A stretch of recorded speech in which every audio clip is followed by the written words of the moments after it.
Hey everyone, welcome back to the channel. Today's story is one that sounds almost impossible, but sometimes life has a strange way of proving that the most ordinary people can change everything. In one of the richest neighborhoods in the city lived a millionaire named Victor Hale. Huge glass mansion, luxury cars lined up in the driveway, security cameras on every corner. From the outside, his life looked perfect. Money, power, influence. He had everything people spend their entire lives chasing. Everything except one thing: his daughter. Her name was Elena Hale was born into unimaginable wealth, but from the moment she entered the world, something was different. Doctors noticed it first, then nurses, then specialists, and eventually every expert her father could afford. She never cried. She never babbled. She never spoke. Days turned into months. Months turned into years. And Elena remained completely silent. It wasn't that she couldn't hear. Tests showed her hearing was perfect. Her brain scans were normal too. No injury, no damage, no explanation. Doctors called it a rare neurological condition. Some said trauma at birth. Others simply admitted they didn't know. Victor spent millions searching for answers. The best hospitals, the best therapists,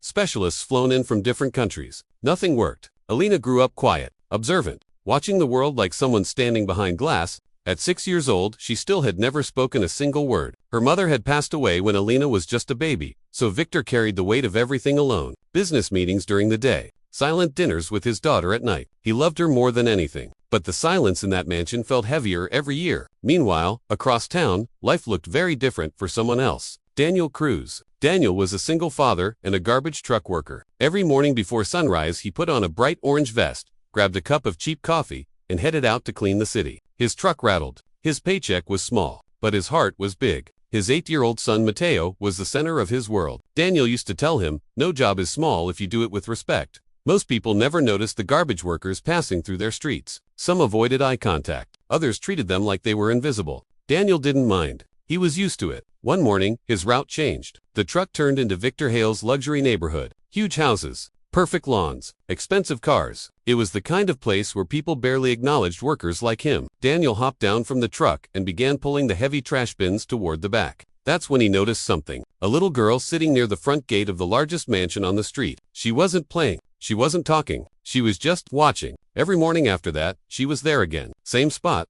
same quiet stare. Daniel waved once. No reaction. The next day he smiled. Nothing. The third day he said, "Good morning, kiddo." Silence. But something about her eyes stayed with him the whole day. Curious, lonely, almost like she wanted to say something but didn't know how. Weeks passed. The routine continued. Garbage truck arrives. Bins collected. Little girl, watching. One morning Mateo happened to ride along with his dad because school was closed. "Dad, who's that girl?" he asked. Daniel shrugged. "Not sure." Mateo walked closer to the gate. "Hi." The girl looked at him, still silent. Mateo didn't seem bothered. Kids rarely are. He pulled a small toy dinosaur from his pocket and held it up. "This guy's name is Rocket. He bites bad guys." No response, but she didn't look away. From the balcony above, a housekeeper was watching nervously. Inside the mansion, Victor Hale had strict rules about strangers near his daughter. Security cameras caught everything. Later that morning, Victor reviewed the footage. A garbage worker and his son talking to Elena. His first reaction was anger. Who were these people getting close to his child? But then he noticed something strange in the video. Elena had moved slightly closer to the gate. That rarely happened. Usually she avoided everyone. The next morning Victor watched again from inside the house. Daniel arrived with the truck. Mateo jumped down holding a small toy car. "Good morning," he said again through the gate. Elena stood there, quiet, watching. Daniel gently pulled his son back. "Don't bother her too much," he said. But Mateo simply sat on the sidewalk and started rolling the toy car around, making engine noises. For the first time, Elena took a step closer. Victor noticed. His curiosity replaced his anger. Days turned into weeks. A strange routine began forming. Mateo would talk, ramble, tell stories about school, dinosaurs, space rockets, superheroes. Elena listened. Every single day. No words, but she stayed. One afternoon, Victor asked the housekeeper, "Does she do this with anyone else?" "No, Sid, and never." That night, Victor couldn't stop thinking about it. Years of expensive therapy had failed. Yet somehow, a garbage man's kid had his daughter's attention. So the next morning, something unexpected happened. The front gate was left unlocked. Daniel noticed immediately. He hesitated. Wealthy neighborhoods were not forgiving places for mistakes. But Mateo walked forward anyway. Elena was waiting. Mateo sat down in the grass and started drawing shapes in the dirt. "This is a spaceship," he explained. Daniel kept working, but watched carefully. After a few minutes he saw something shocking. Elena crouched down and copied the drawing. That had never appeared in any therapy report Victor had ever received. Inside the house, Victor leaned closer to the security monitor. His heart was beating faster. For the first time, his daughter was interacting. The next day, Daniel brought something small, a piece of cardboard and markers. "My son likes drawing," he told the housekeeper awkwardly. She didn't stop him. Mateo and Alina sat together again. Drawing, no words, just pictures. But something was changing. Slowly, day by day, Elena's world was opening. She began smiling. A tiny one, but real. Victor watched everything, confused, hopeful, and honestly a little afraid to believe it, because hope had disappointed him before. Then one rainy morning, the garbage truck didn't come. Mateo had the flu. Daniel stayed home. Inside the mansion, Alina waited at the gate. Minutes passed. An hour, no truck. No, boy. For the first time in years, she became restless. She paced, looked down the street again and again. The housekeeper noticed. "She's upset," she told Victor. The next morning Daniel returned. Mateo still looked tired, but insisted on coming. As soon as the truck turned the corner, Alina ran toward the gate. Victor had never seen that before. Mateo laughed. "I'm back." They sat together again, drawing, playing, and then something unbelievable happened. Mateo's toy car rolled under the gate. Alina picked it up. Mateo held out his hand and said, "Can you pass it back?" There was a pause. The world felt still. Daniel froze halfway to the truck. The housekeeper stopped breathing. Victor watched the security screen. Alina opened her mouth. Her voice was soft, rough, like a sound that had been locked away for years. "Car."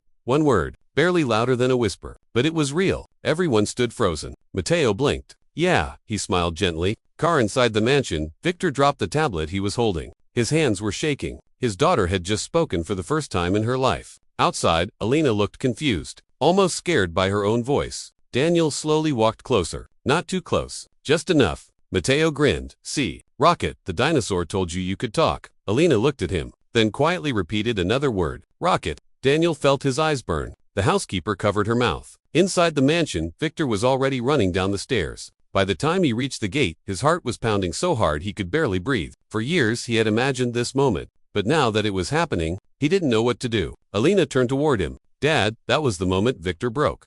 Completely, tears he had held back for 6 years poured out at once. He dropped to his knees and hugged her tightly. The garbage truck engine idled quietly nearby. Daniel tried to step away, not wanting to intrude on such a moment. But Victor stood up and walked toward him. For a second, the two men just looked at each other. One in an expensive suit, the other in a reflective work vest covered with dust. "How?" Victor asked, his voice shaking. Daniel honestly didn't know. He shrugged. Kids just need someone who treats them normal. No pressure, no expectations, no doctors staring, just another kid talking about dinosaurs. Victor looked at his daughter, laughing with Mateo. For years he had tried to fix her silence with money, but connection had done what millions couldn't. From that day forward, things changed. Alina slowly began speaking more. First, small words. Then, short sentences. Therapists were stunned. Some even asked what new treatment had been used. Victor gave a simple answer. Friendship. Daniel kept working his garbage route. He never asked for money, never expected attention. But Victor insisted on helping in ways that respected the man's dignity. Mateo received a scholarship. Daniel was offered a better city position with stable hours. And every weekend, the two families shared lunch in the mansion garden. The place that once felt silent and lonely, slowly filled with laughter. Sometimes the most powerful changes in life don't come from experts, or wealth, or status. Sometimes they come from the most unexpected people. A single dad, a small toy dinosaur, and a little patience. So if you enjoyed this story, make sure you like the video and subscribe to the channel.